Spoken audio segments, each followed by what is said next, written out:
Hey everybody, it is me, Shaniqua Cannon again, founder of the Ready to Rock movement. We have here with us a special guest, Lady Bluu, who is a radio hostess and a domestic violence survivor. She's going to give us some tools to get through this as well and to make sure that we reclaim our power and step into our purpose in our own lives.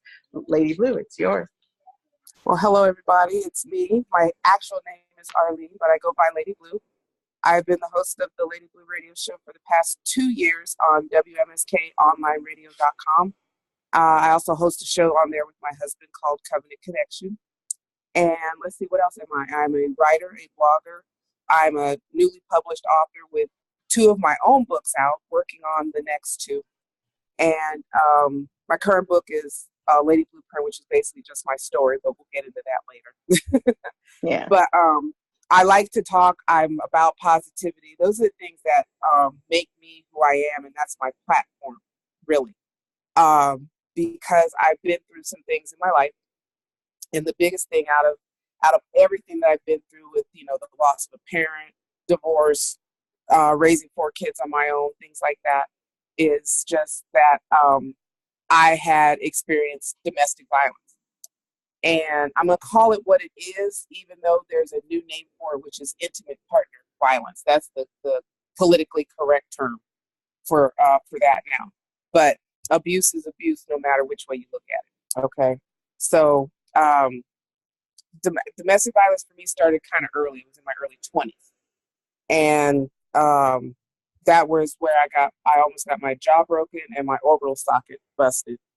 And that was my it sounds weird, but it's kind of like that's my first introduction to it. And I would experience different phases and levels of the highs and lows of being in that kind of situation. I didn't learn until after the situation what a lot of the things that I went through were. One of the things I can speak on is that, turn to alcohol, suicidal thoughts sometimes, your self-esteem drops to bottom, trust factor kind of goes out the door, different things like that. And those are things that you wonder if you'll ever get back. Will I ever love again? Will I ever trust anybody again? Can I share anything with anybody that's not going to go back to somebody else? Another part of that I experienced was stalking. And for 6 months, I was stalked by someone who just had it in their brain that I belonged to them and not to anyone else. So I had to deal with, rearranging my schedule, sending the kids somewhere else, or begging the daycare person to turn the lights off and close the door and make it look like they were closed already so that my kids would be safe. So I went through a lot of things with that. But really kind of fast forwarded a little bit. It's not really an aha moment so much as a reaching your final sick and tired moment, because somewhere in there you really have to you have to ask yourself, how much more do I want to be a punching bag? How much more do I want to sit here and just eat my way through my refrigerator to deal with my problems as opposed to facing them head on? How much longer do I want to be considered nothing? You start asking yourself questions and different things like that. But what did it for me is the one day he came home, and police had been to our house a month before. Weird things had happened in between all of that. But he came in, and I didn't say anything out of the ordinary. I said what anybody would say to a person they love coming home. Okay. And for some reason he was not in the mood. Not in the mood. And he got in his little mode where he started balling fists up and this, that, and the other. And I just looked at him and I just said, you know what? I'm done. And he said, what do you mean you're done? I said, I'm done.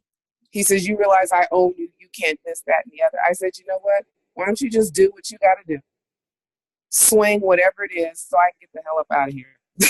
That's basically what my whole thing. I said, get it over with so I can do what I got to do and get out of here. And he said, oh, you're going to try me. I actually literally stood toe to toe with him and said, yes. So do what you got to do so I get up out of here. that was finally getting out of a situation that I didn't want to be in anymore. It took the next 15 plus years for me to get to the point of forgiving myself, loving myself, trusting myself, because, you know, I was looking for it in everybody else and not looking for it in me. So that was the problem with that. So I had to get back to who Arlene was, who Arlene is. What is she like? What is she not like? What will she put up with? What won't she put up with? You know, who do you call a friend versus an acquaintance? You basically relearn how to be an adult all over again.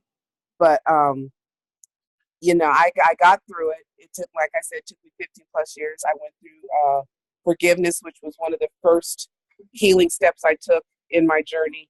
And I wrote a poem about forgiveness. I forgave myself, other family members, other people that I felt did me wrong, things like that. And, you know, just walking through different processes. There's so many steps you go through. We'd be here all day. But the biggest one to start with is accepting yourself. You've got to look at yourself and say, you know what? I'm obviously here for a reason. I obviously have a job to do. I obviously need to get off my butt and stop, you know, pity partying by myself and get out there and do it. So you walk through forgiveness. You walk through self-acceptance. You walk through self-love. You walk through the emotions, because things will trigger. You relearn your triggers, so that you don't find yourself in another situation like that, where you're toe to toe with somebody that may knock you out or kill you for all you know. You know, you start to identify what's a trusting situation versus a non-trusting situation. You literally are walking step by step by step. And for a while there, I had to deal with triggers where I was still playing the victim and not really being victorious over my situation. And my husband, who was then at that time, my boyfriend, he looked at me, he said, look, he said, you got to decide. Are you going to be a victor over your situation? Or are you going to be a victim all your life? Or are you going to have victory over your situation? That's exactly what he said to me. Are you going to be a victim all your life? Or are you going to have victory over your situation? That happened in 2013. Now, 2013, I was in my 40s somewhere. So that's the time span from the first experience of domestic violence all the way up to I'm finally out of it and let's deal with something else.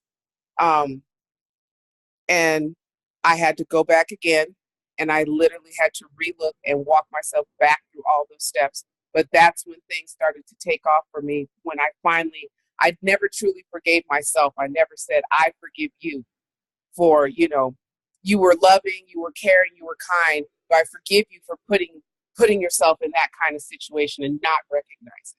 I forgive you for not listening to those who were trying to tell you this is not, you know, because you don't want to listen to everybody, because love just kind of makes you deaf, dumb, and blind. But you know, you understand and you realize after a while, and when you're forgiving yourself, you're unlocking that cage. You're kicking off those cobwebs. You're saying, I'm not going to live here anymore. It was nice to rent space with you, but I gotta go. And that's, you know, that's where it's been ever since. And you know, I started with the blog. I never thought I'd do a blog. My family encouraged me to do it. Shortly after that came, the blog got bigger, and next thing you know, I'm in radio. I'm being nominated for awards. I'm over here. I'm doing this. I'm meeting people I never thought I'd meet. I mean, I met Nelson Mandela's grandson. How many people get? I mean, that's the closest I was going to get to Nelson Mandela. Do you understand what I'm saying? So to meet him, to meet, you know, pioneers of hip hop in New York. Never been to Harlem, never been anywhere in New York. First were happening everywhere. I was like, I can't believe this is me. And it's really been that way ever since I joined WMSK in March of 2014. I'm coming up on um, my 2 year anniversary with them. I mean, not 2014. 2014 is when I started writing. 2 years ago, which was 2016, is when I started with WMSK. And it's been over the top. I write for the current magazine that they're getting ready to release pretty soon, called State versus Us. Um, I have another article writing I've done with Cookie Humphrey, Compulsive Magazine, which is out in 4 major sectors of the United States plus Canada. So I have articles that are in that. I've been on radio shows. I've talked about domestic violence, and it's, you know, the signs, the symptoms, the things you should recognize, and also looking at the fact that domestic violence is not just a women thing. Okay, we have to realize it affects men, women, and children. And the sooner we get this stigma out of our head is that domestic violence is just a black eye and a fat lip, the better off we'll be able to deal with it, because you're dealing with narcissism, sociopaths, mental instability, people with, what do you call it? Clingy, they're either clingy or they're, standoffish. You deal with different things in understanding. And I think the biggest thing that's coming to light is gaslighting, where they try to make you think you crazy. Okay. And you're in your right mind, but they're doing everything in their power to make you insane and doubt yourself. So all these different things. And finally this year, after I published my first book, Lady Blueprint, in 2017. And that was I released that book on my birthday. And so it was just like rejuvenating to finally be able to tell my story. This is who I am, and this is what makes me me. I re-released my poetry book, Vibe and Blue, shortly after that. So those two books are doing well on Amazon. And I'm currently in the editing stage of, I call it a survivor workbook.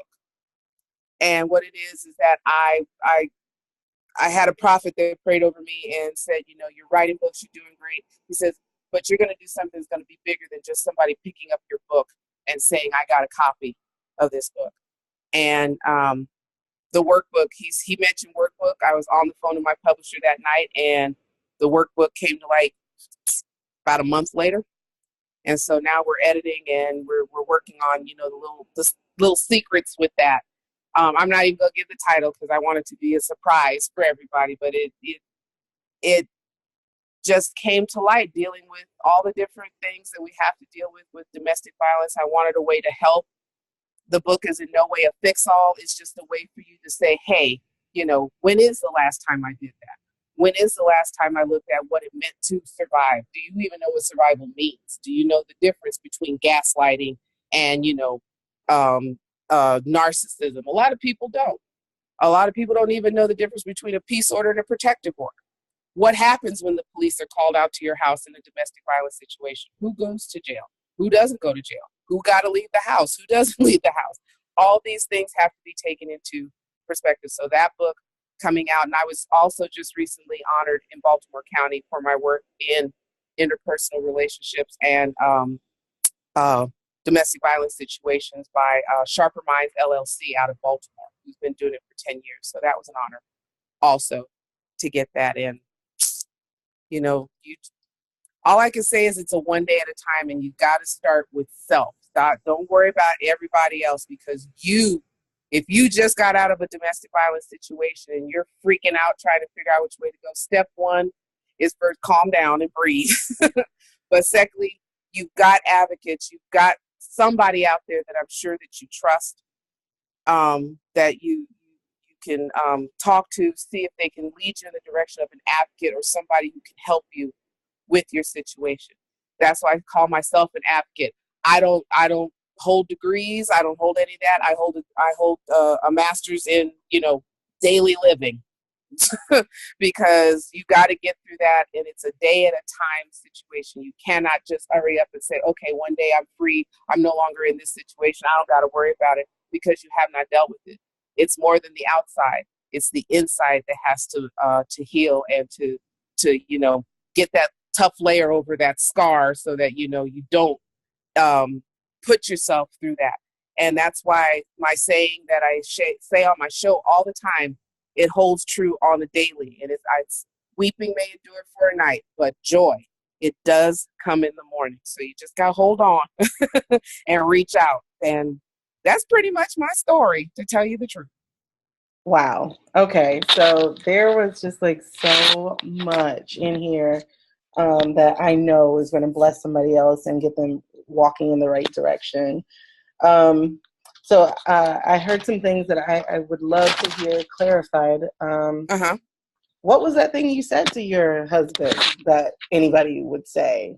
That time that you were, I'm done. Before that, what was that thing that you said that had him?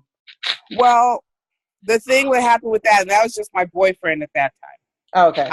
The thing that happened with that is that, the way it all started out is I was just kind of like, okay, he just wants quality time. That's why he doesn't want me to go see my mother or go see my friends. Mm-hmm. That started turning into I couldn't call my mother unless he was there at a specific time and was able to monitor the phone call. I ain't gonna monitor the phone call with my mother. Then it got to being separated from my kids. The kids had to go in the room at a specific time, or they could only eat when they ate dinner. They couldn't sit at the table with us. He bought them like this little picnic table that they had to sit at separate, and then he would hover over them when they would, sit down to eat to make sure they ate everything. So, my kids endured my domestic violence with me. It wasn't just me by myself. And we had gone through that. He had ridiculed me. I wanted to go lose weight. I'm kind of giving you a scenario of the things that happened. And he went to work one day, and I took the day off. And he came back. Let me back up. The month before, I had taken everything out of the apartment, called myself leaving, and then he kind of convinced me to come back. So I went back because I really didn't have anywhere else to go. Family wasn't believing me. He had me thinking that my mother was on his side, and that just kind of threw me for a loop. But all those different things. So flash forward a month, we're going through all this. He came home that day, and like I said something, and it wasn't out of the ordinary. It wasn't rude. It was just a playful greeting saying, hi, honey, are you're home. He just went off, and I just looked at him, and I was just like, that's it, I'm done.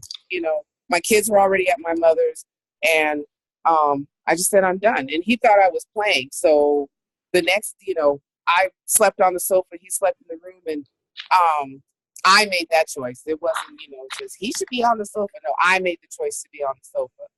And, he had no clue what was going on. He figured since everything was hunky-dory, and I didn't say anything after that, I just, he didn't swing because he thought I was playing with it. So Okay. he gets up the next day, acts like everything's okie dokie. I told him I wasn't feeling well, so on and so forth. I had movers at the house 2 hours after he left to work and wiped the entire place out. Wow. And that's when the stalking started shortly after that. But it was the first time I took for myself and got out. Even if my family didn't believe me, I went through apartments. I even got evicted. I was homeless for a couple of weeks. I went through a lot of things. I tell my kids, and I said, are there days where I had to decide, do I pay this bill or do I feed my kids? Well, the bill got paid, and then whatever was for dinner that night, I didn't eat. I would go for sometimes a couple of 2 or 3 days without eating to make sure my kids would eat, just so we could maintain the roof over our head. And, running in the rain to get my kids to daycare, and, being late to work and things like that. But I was determined to ensure that, my kids could have, even if I couldn't have, they were going to have. Wow. Now, I know I've heard stories where those hardships, the wanting to have a roof over the head, wanting to feed the children, are the things that drew women right back into the same situation. Right. How is it that Right. you resisted thinking of that as an option? Being that I had done that 3 or 4 times before. Okay, because I had abuse in my marriage at that time, and then I had this. I had done it 3 or 4 times before, and after that 5 or 6 time, you start noticing it's like, this is the same thing. This roller coaster ain't changed tracks, it ain't switched gears, it hasn't done anything, and it's the same thing. You could literally sit there and do absolutely nothing. They will find something wrong with what you do. So you.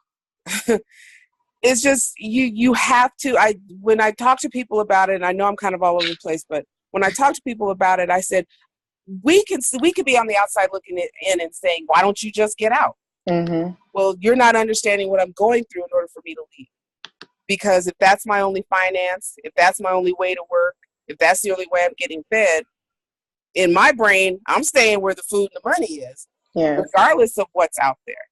And it was scary when I finally did it, and told myself I'm not going back. When, like I said, I had to endure being late for work, being late picking up the kids, paying outrageous daycare fees, all these different things. You know, my kids, I even signed my kids over to my mother for a year just so I could get where I needed to be and didn't have to worry about my kids. And that all wrapped up together, you know, it creates a strong outer core, but you still have to deal with what's going on the inside. And I think that's why at that time, when it was time for me at my 50th birthday, and I just said, what can I do to give back? What is something I know I can talk about that people are going to stand up and say, I had no clue, or, you know, really, I didn't think it went that way. And domestic violence was it. So, you say you signed your kids over for a year, just so that you can create a life where you would be safe and you wouldn't have to worry about the roof and the food and all that kind of stuff for anybody else but yourself.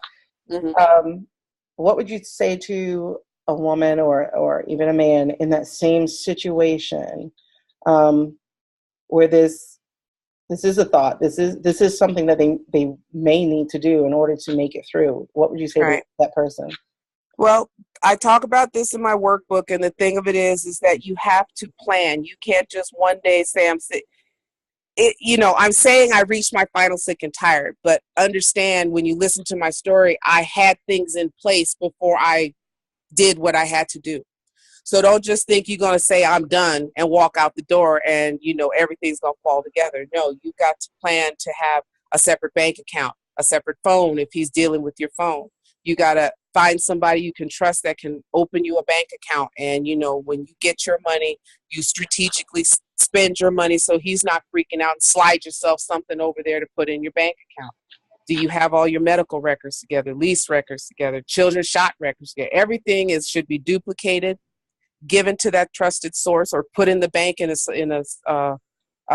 safety deposit box so that you can get to it.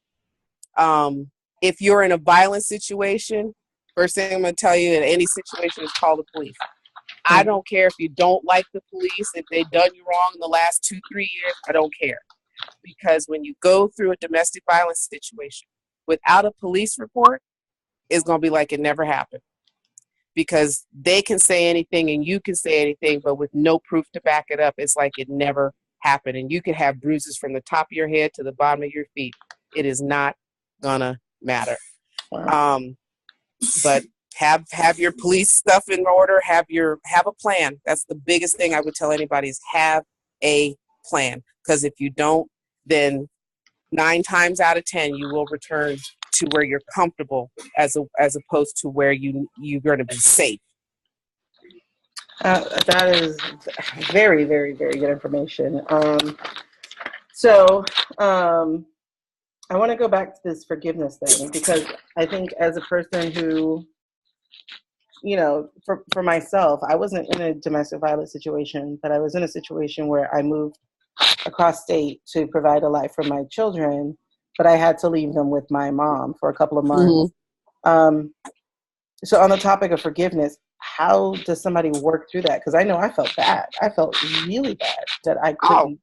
Yeah, you're going to go through emotions. Let me just say that. You're going to go through days where you feel footloose and fancy free. And there's going to be days where, you know, there's not a rock big enough for you to climb under. There's going to be days where you're going to ask yourself, why am I doing this? Is this all worth it? You're going to go through emotions. That's the first thing. You have to love yourself enough somewhere in there to either say, I need help, or you need to find someone who you trust that you can, you know, let all that out on, and they're literally non-judgmental and they're non-biased, and they're not going to look at you and say, well, if you just did that, you don't need somebody to teach you. You need somebody to listen. So you've got to be able to love yourself enough to say, I got to get some help. I got to figure out how to get through this, because if I don't, guess where I'm going to end up back at? Right back there. Yeah. And so you mentioned that this was around your 50th birthday, right? Where 50th birthday is when my domestic violence initiative came out. Oh, okay. Okay. So when I got out of my domestic violence situation, I was in my 30s. Okay. I was in my 30s, and It started in my 20s. I got married in my 20s, got divorced in my 20s, got in this relationship, back and forth in this relationship a few times in my 30s. By myself after finally getting out of that situation close to my, in my 40s. Okay. And I'm going to be 53 this year. So I've done, I've been a road that most people would have given up somewhere way back. I'm talking 30 years plus of me trying to find me. Right, and that's exactly where I was going. Is we have in our heads that we have to have things at a certain time. Yes. And here it is. You're at your 40s, starting over. I'm pretty sure there's going to be someone in the audience, or someone will know someone where they're starting over at a time where society says we're supposed to have it all together. So, what do you say to that person, the person who thinks that they're not where they're supposed to be versus where other people seem like they are? Well, I don't know if that made sense. The one thing, I mean, you're listening to me and say, oh, well, she's gotten through it, I can do that. You have to look at your situation, because we can all say we're equal in the terms that we've experienced some level of intimate partner violence, but my situation is nowhere near like your situation.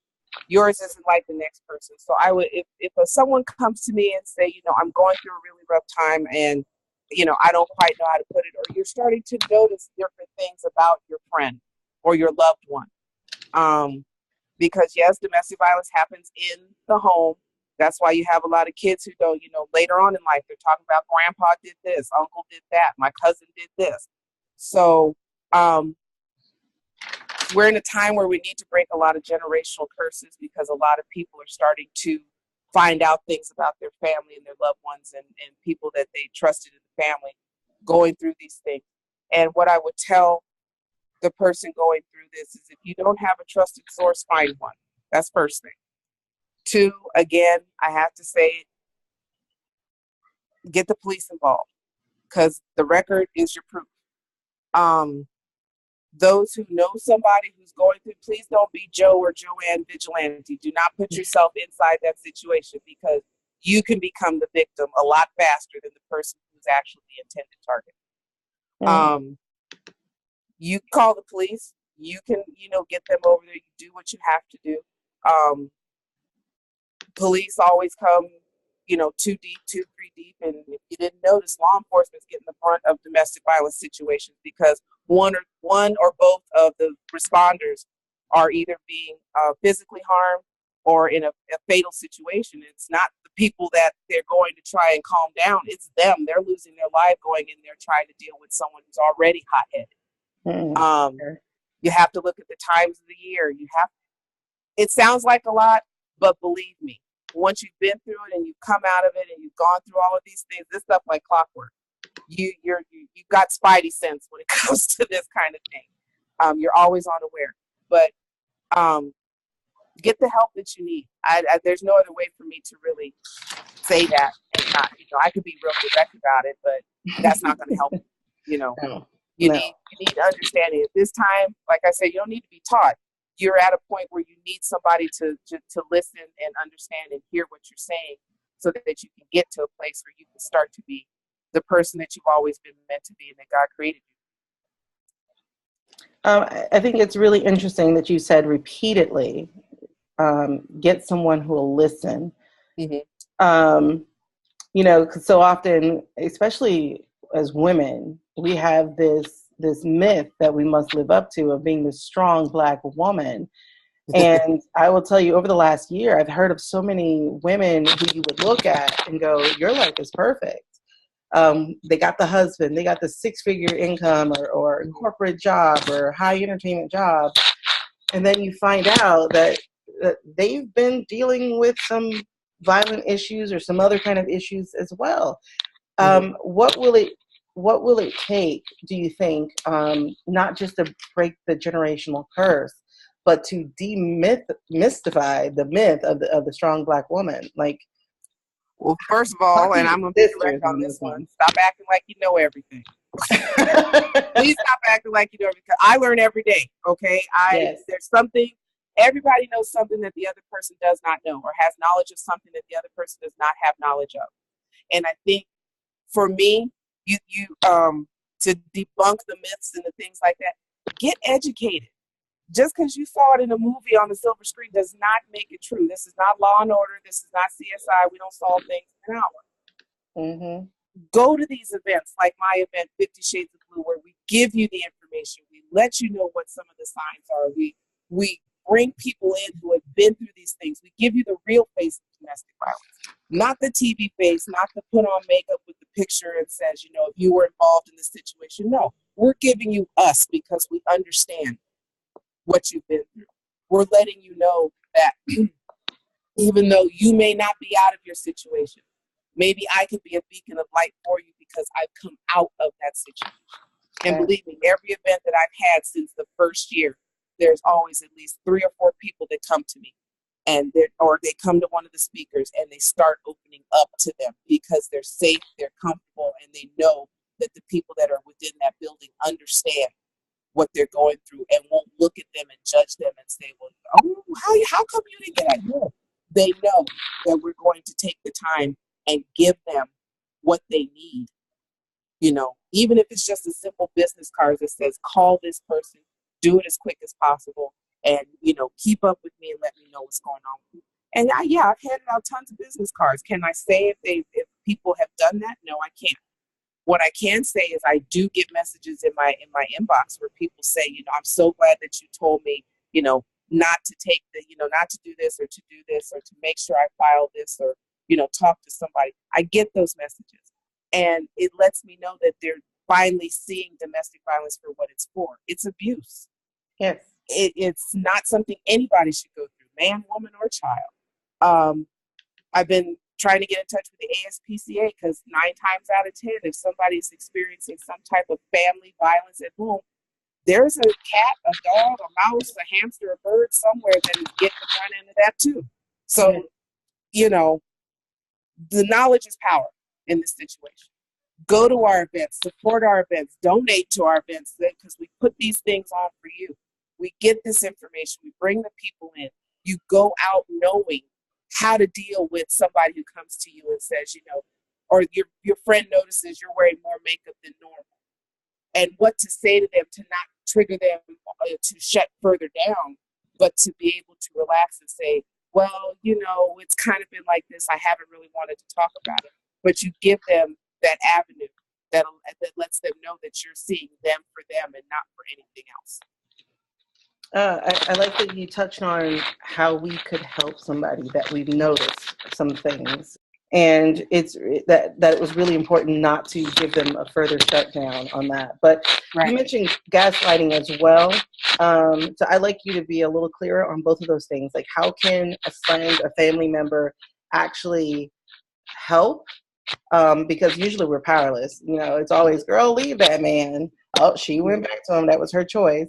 Mm-hmm. And then gaslighting, like what, you know, I've actually only heard of this term lately dealing with the political climate we have. With number 45. I'm trying to be PC. Yeah, well, I'm trying not to do either, but yeah, I know what you're saying. But I've only learned of this term with that. And it's, you know, you say narcissistic, sociopath, gaslighting. I'm like, okay, I know these things. How do you recognize that in your own relationship when, you know, as women, as you mentioned earlier, we do make excuses, or oh, girl, he want me only for himself. You know, like, so those things. I know I kind of gave you 2 things at once, but. You've asked a number of things. I think, like I said, the first thing, knowledge is power. Because when you understand the different terms and termage, you can look at your situation and say, have I been through that? Did I ever experience that? It could be mild, it could be severe, but somewhere in there, all of us have experienced, especially now, gaslighting, where they try to make you doubt what you've been through and then try to be positive to everybody else, saying, you know, oh, they're just feeling some type of way at this point in time, and, you know, they'll get over it, get through it. Or, you know, and literally making you doubt who you are, what it is that you've been. That's why I said, if it happened, get a police report. Okay? Tape some of them situations if that's what you got to do. Turn your cell phone video on, whatever the case may be. But without proof, again, it's like it never happened. Okay, I touched on gaslighting, I touched on that. To when you're talking with someone, I think the like I said, the first thing is not to tell them, why did you get out of that situation? All you had to do is walk out the front door. It's not that easy. You have got to understand what that person is going through. There is fear in there. That's the biggest thing that's rolling overall is Yeah. fear. So fear is running all through that. Where do I go? How do I get there? Who's going to help me? I don't have any money in the bank. How am I supposed to feed my kids? I got to get to daycare. That's on the other side of town. So try telling somebody with all that running through their head, just get out. It's not going to happen. And then, we as women, it's been said, it's going to continue to be said, but we have really got to take it seriously, especially in the African American community. We spend too much time trying to tear each other down or be one up on somebody else or have, this bling, that bling, this, that, and the other. We've got to stop tearing each other down. If we don't start lifting each other up, it's going to continue to be this, our foundation is going to crumble, period. You win, I win. I win, you win. Taraji P. Henson said it. Viola Davis has said it. Many of our Black actresses have said it. Cicely Tyson has been saying it since ever. So if y'all ain't listening to Cicely Tyson, I don't know what to tell you. But as women, we've got to come together. Nobody's trying to steal anything from anybody. So we need to get that out of the way. And then we have to understand the difference between a strong woman and a bully. Okay? Because a strong woman, I get through this definition first, and this is my version. A strong woman is not about her muscles. It's not about who she knocked out. It's not about who she badmouthed or who she could talk back, down to.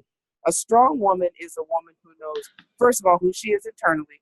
As Iyanla Van Zandt would say, she knows her truth.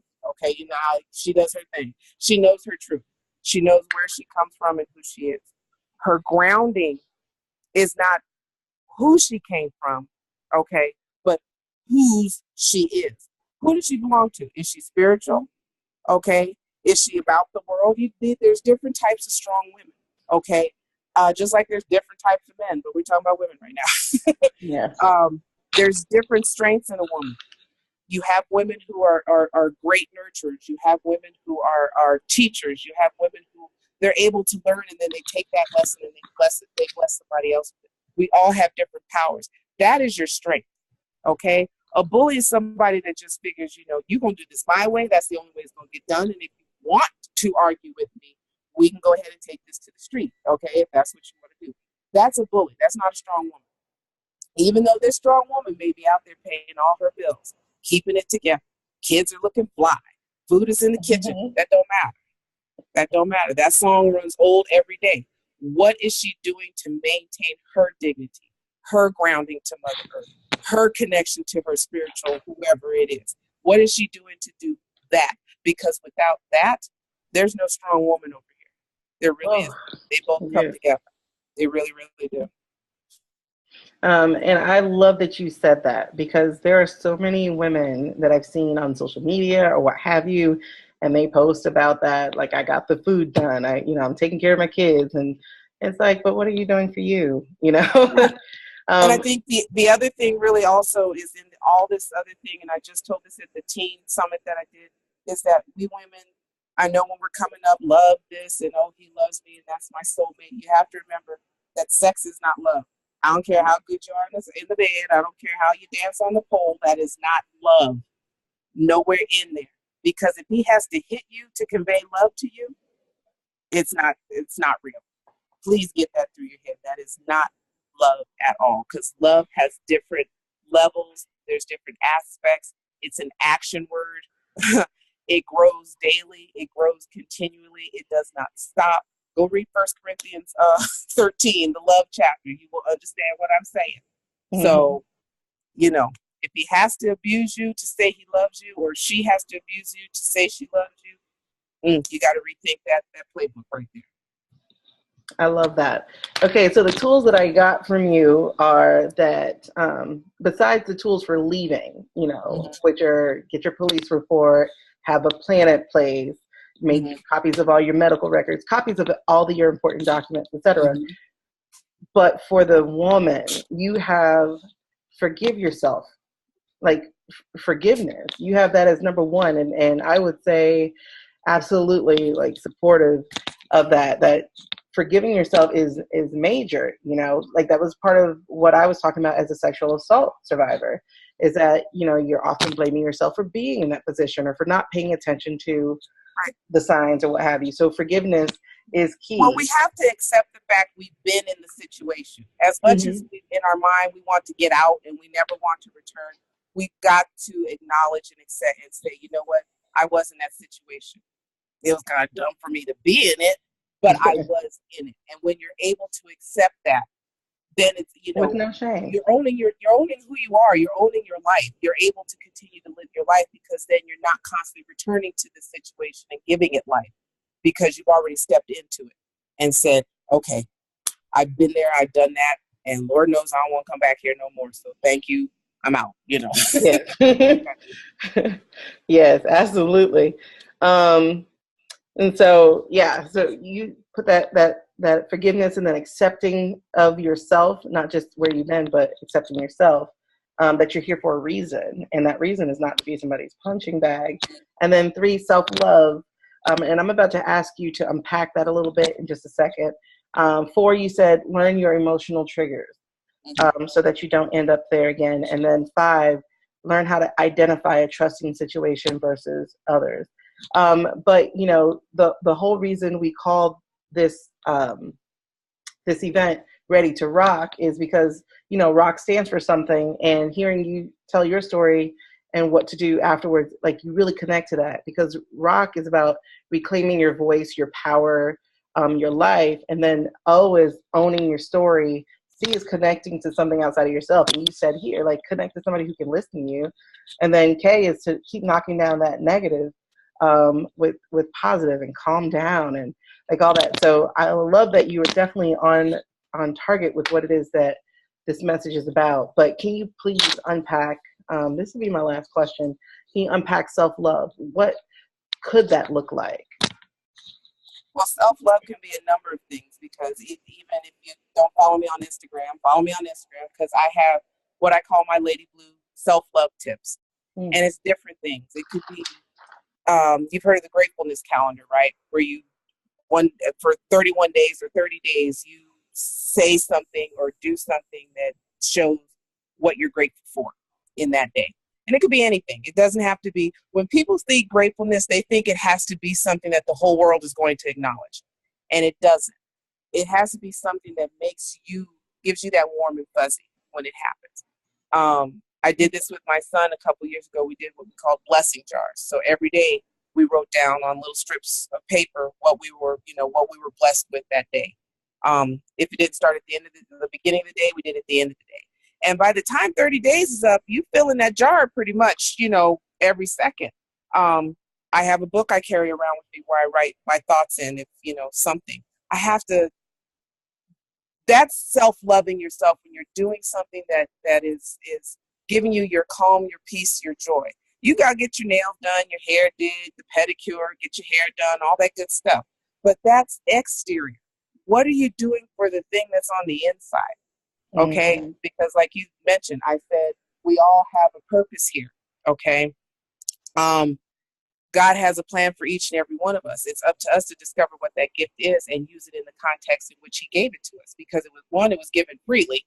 Okay? And 2, it was given without condition.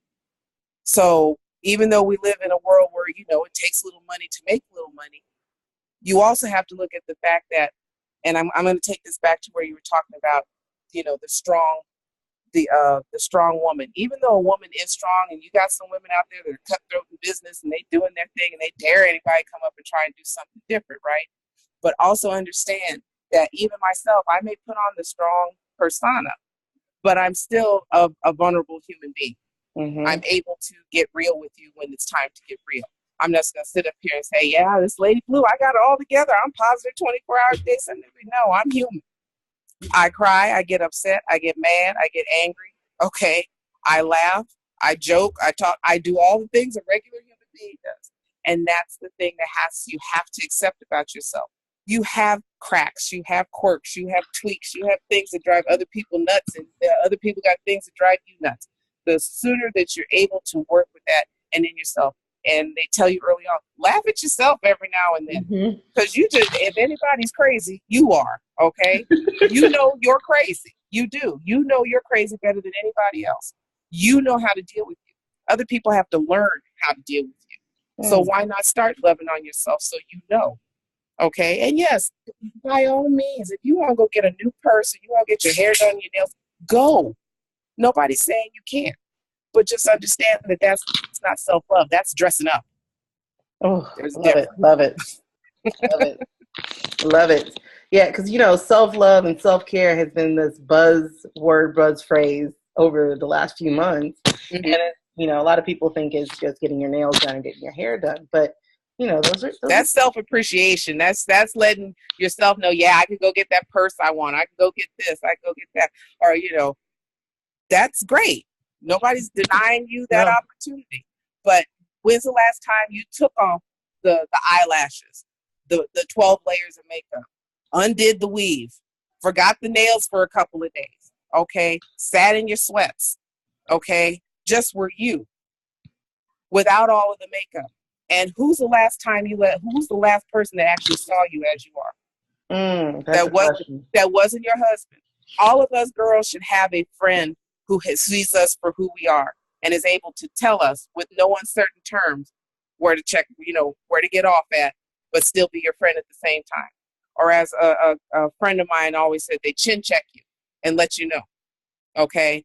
Yeah, I'm all about that, girlfriend, but that's not you. Come on, come back, okay? Come on back, because that's not you. Mm-hmm. And fellas, it's the same. That fellas got to, that guy they go to, that ace, that keeps them grounded. And just like kids have that best friend, that one person that they can talk to and tell everything to.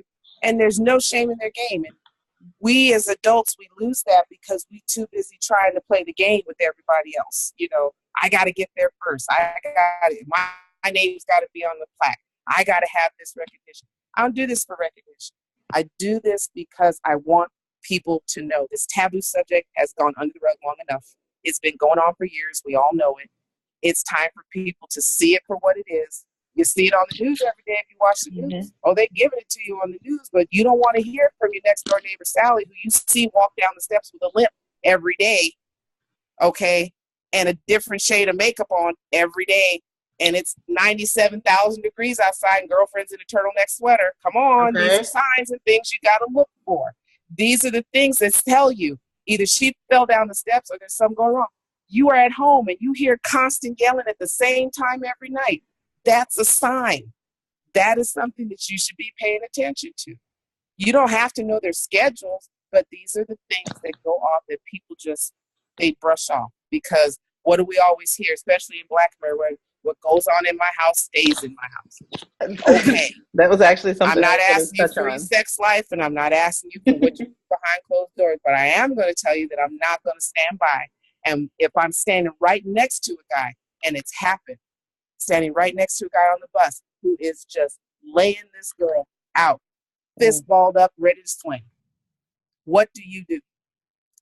9 times out of 10, people are going to turn their back and they're going to keep going. But now people are getting to the point of like, if I got to go to jail to save this one person, some people do that, but I'm not recommending that. I myself have stepped in between some domestic violence situations. I don't recommend anybody do that. But at the same time, I had to look at both of them and tell them it's not worth it. I said, man, you need to go sit down, and girlfriend, you came flying from your house to get on this bus and make a scene. Go home, because it is not worth it at all. I literally had 2 people climbing over me at that time trying to get to each other. Like, go home. It's not worth it. So wake up. If we're going to be woke, let's wake all the way up. I hear you.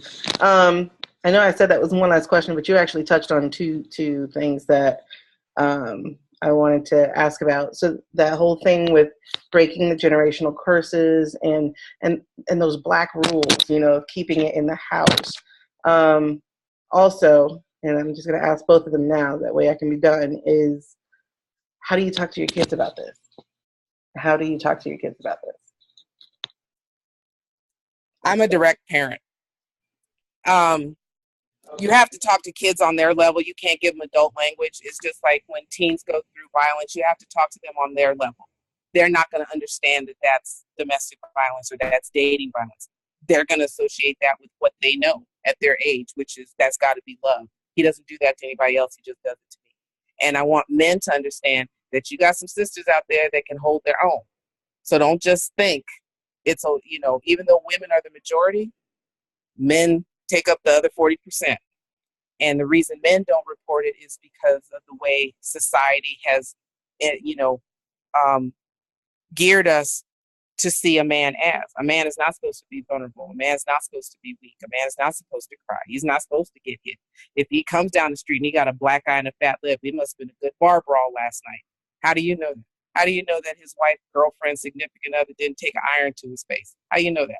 How do you know she didn't go get her nail file and run and chase him around trying to jab him with the nail? How do you know that? You don't, because you think every time you see a man like that, he's been in a man on man fight. Okay. When it comes to talking to children, first of all, you've got to be very understanding. And a lot of people don't.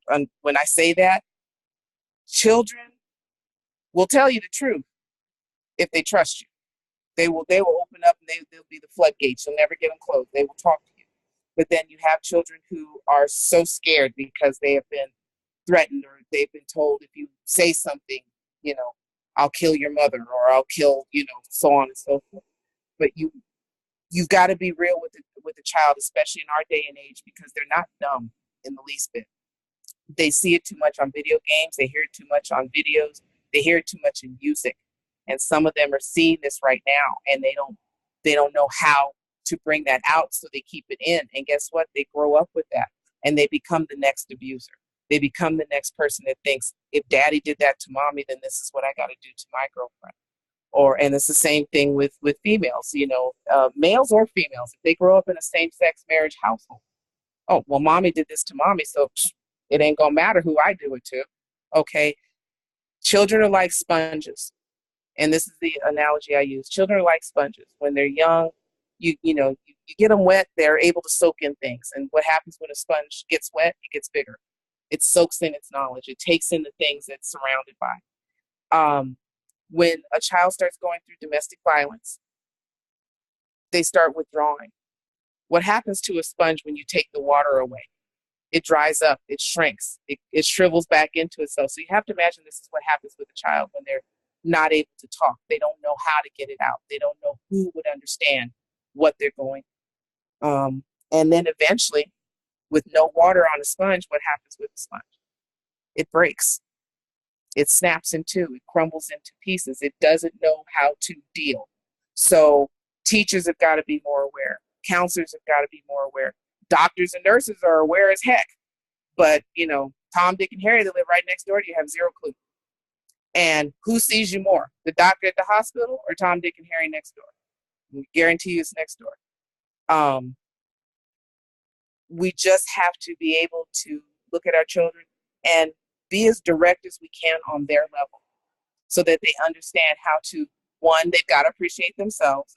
Two, they've got to learn that the people that say, oh, well, if he hits you, he likes you. No, stop that. Please stop telling your little girls that and your little boys that, because it's not true. Okay, that's how abuse starts.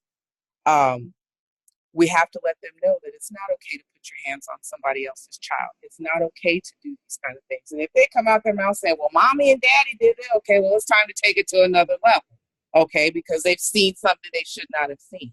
But these are the things we have to not be afraid if we see a child that's going through abuse, see a child that needs to talk, anything like that. It's easy said, but once you get in the situation, you'll be surprised how much of this kicks in.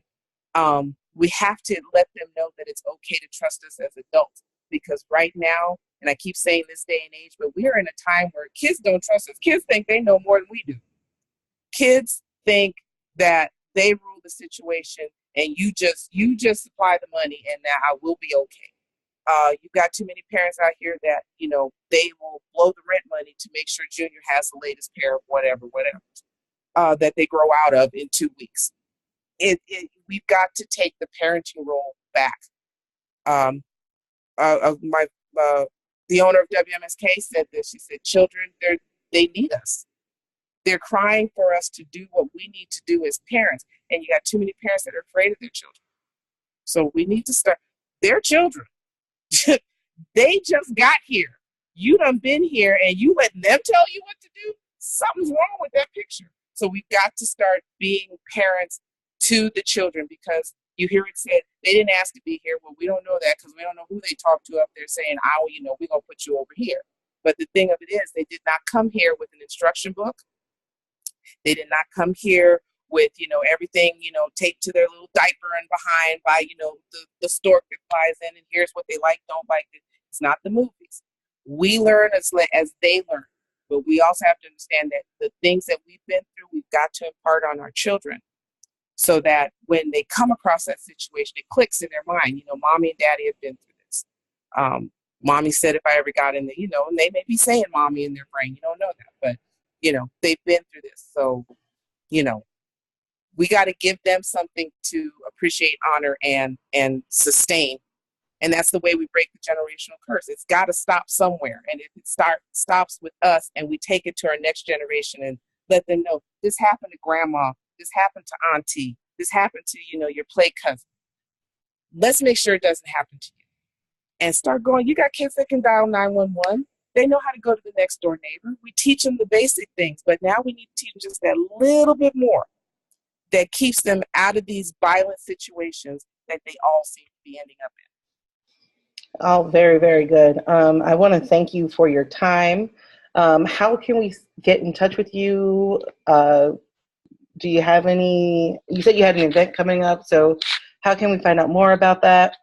Yeah, I got a lot of things coming up. busy. But you can find me all across social media. Arlene Major is my personal page. But anything that says Lady Bluu, Lady Bluu 1, the number 1. Anything that says Lady Bluu 1. So I have the Lady Bluu Talk Radio group. I have the Lady Bluu fan page. I have the Lady Bluu Radio Show fan page. I have Covenant Connection, which is the show I do with my husband every Friday. I have my inspirational page called Joy Does Come in the Morning on Facebook.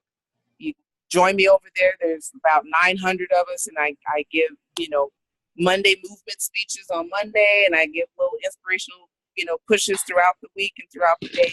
And it's just something to help others, and take it, share it. I don't care. Lift somebody else up, because you never know what kind of blessing you can give somebody else.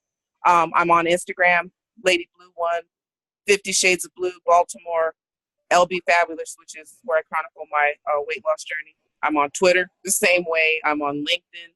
I'm on Tumblr. I'm all across social media, period. Just period. If you read, and I hope you do, please go on over to Amazon and look for Lady Blueprint on Amazon. Also Vibe and Blue on Amazon. And there's 3 other books that I've co-authored on. Awakening the Empowered Woman, Reflections of a Survivor, and Women on a Mission. All those books are available. You can bundle all 5 books for $70 and get a free gift. Or you can buy them individually at $15 a shot plus $5 shipping and handling. And they all come signed because they come from me. And so there's plenty of ways. If you want to drop me an email, anything like that, it's ladybluu17@gmail.com. And that's LADYBLUU17@gmail.com. Or you can reach me at 50 Shades of Blue Baltimore@gmail.com. Or with the show with my husband, Covenant Connection 16@gmail.com.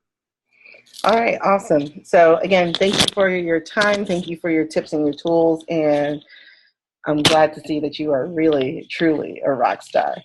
Thank you.